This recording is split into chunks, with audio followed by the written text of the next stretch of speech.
Hello बच्चों, let's read this question. So this question says water is flowing with velocity of 5 meter per second in a horizontal pipe with cross-sectional area decreasing from 5 into 10 to the power minus 2 meter square to 2 into 10 to the power minus 2 meter square at a pressure of 8 into 10 to the power 4 Pascal. What will be the pressure at the smaller cross section? Alright, इस smaller cross section पर आपको यहाँ पर pressure बताना है। तो देखिए बच्चों, इस क्वेश्चन का की कॉन्सेप्ट आप क्या लिख सकते हैं? The key concept of this question, आपको प्रेशर बताना है कहाँ पर? स्मॉलर क्रॉस सेक्शन पर।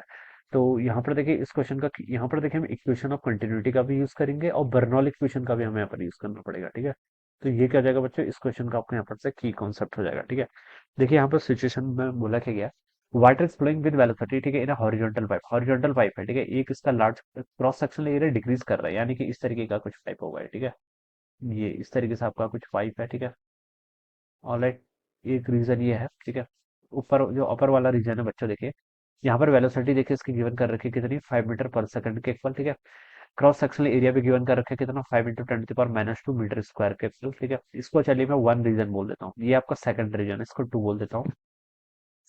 इसका एरिया गिवन कर रखा है कितना, 2 इंटू 10 की पावर माइनस 2 मीटर स्क्वायर के इक्वल। ठीक है, वेलोसिटी मान लीजिए बच्चों गिवन नहीं है, वो आपकी V2 के इक्वल है। ठीक है, at a pressure of a, okay, at pressure what will be the pressure at small cross section. Alright, इसका मतलब देखिए वन पर आपका जो प्रेशर होगा वो 8 इंटू 10 की पावर 4 पास्कल के इक्वल है। ठीक है, ऐसा ही सिस्टम में गिवन है।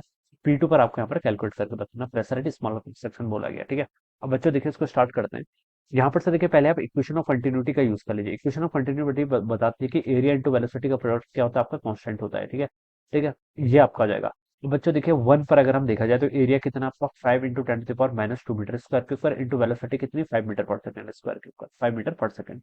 ए टू रीजन पे यानी कि रीजन टू पर जाए तो यहाँ पर एरिया कितना हो गया आपका 2 इंटू 10 की पावर माइनस 2 के इक्वल इंटू यहाँ पर से वेलोसिटी को आपने V2 लिख लिया। और 10 की पावर माइनस 2 से माइनस 2 कैंसिल, 25/2 यहाँ से V2 देखिए बच्चों कितना आ गया आपका, 5 इंटू 5 25, तो 25/2 कितना मीटर पर सेकंड के इक्वल।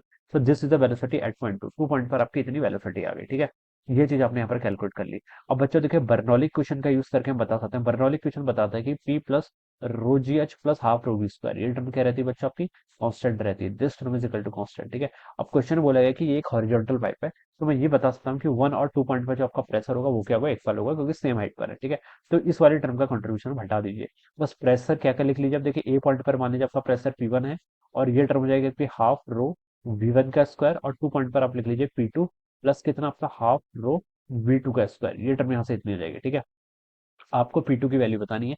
तो बच्चों देखिए यहाँ से आप P2 क्या लिख सकते हैं, P2 यहाँ से हो जाएगा आपका P1 plus rho by to को कॉमन कर लीजिए। ठीक है, और यहाँ से हो जाएगा आपका V1 का स्क्वायर माइनस कितना V2 का स्क्वायर, ये वैल्यू हो जाएगी। ठीक है, अब बच्चों देखिए P1 पर आपको प्रेशर गिवन कर रखा है 8 इंटू 10 की पावर 4 पास्कल के equal, plus rho by two, rho water की डेंसिटी 10 की पावर 3 के इक्वल होती है, डिवाइड बाई कितना कर लिया, 2 कर लिया, टाइम्स V1 माइनस V2 का स्क्वायर। V1 देखिए बच्चों कितना आपका, V1 आपका 5 मीटर पर सेकंड स्क्वायर है, तो 5 का स्क्वायर कर लीजिए माइनस V2। V2 देखिए कितना आपका 25/2, तो यहाँ से आप लिख लीजिए कितना 25/2 का स्क्वायर कर लीजिए। ठीक है, ये वैल्यू यहाँ से इतनी हो जाएगी।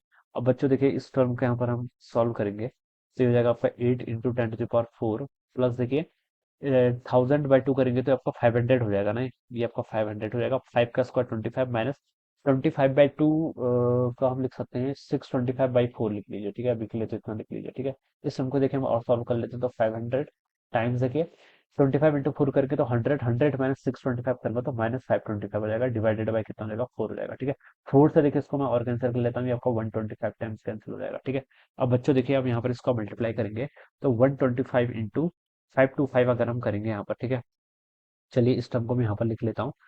ठीक है, ये टर्म मैं यहाँ पर लिख लेता हूँ। यहाँ पर मैं P2 की वैल्यू कैलकुलेट कर रहा हूँ। P2 हो जाएगा देखिए आपका 8 इंटू 10 की पावर 4, ये टर्म तो ऐसी ही रहेगी। ठीक है, प्लस आपका 500। ठीक है, इंटू देखिए यहाँ से 125 माइनस 525 को मल्टीप्लाई करेंगे तो आपका ये कितना आ रहा है, माइनस 65625 के इक्वल आ रहा है। ठीक है, ये वैल्यू इतनी आ रही है। इसको आप 8 इंटू 10 की पावर 4 लिख लो। ठीक है, सॉरी ये 500 को लिख लिया, ये तो कैंसिल हो गया ना।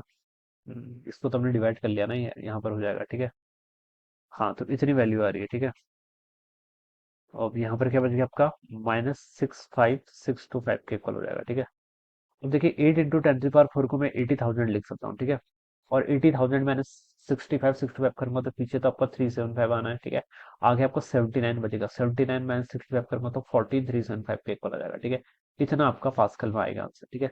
और इसको मैं देखे किलो पास्कल में लिखना है तो उसका वैसे लिख सकते हैं 14.375 क्या किलो पास्कल के इक्वल। तो ये इसका आंसर होना चाहिए, जिसका राउंड अप करके आप 14.4 लिख सकते हैं, जो कि सबसे क्लोजेस्ट आपके सी ऑप्शन के आ रहा है, ठीक है। हाँ, सी ऑप्शन के सबसे क्लोजेस्ट आ रहा है। So this will be the answer of this question. So I hope you understood this concept. All the best and thank you so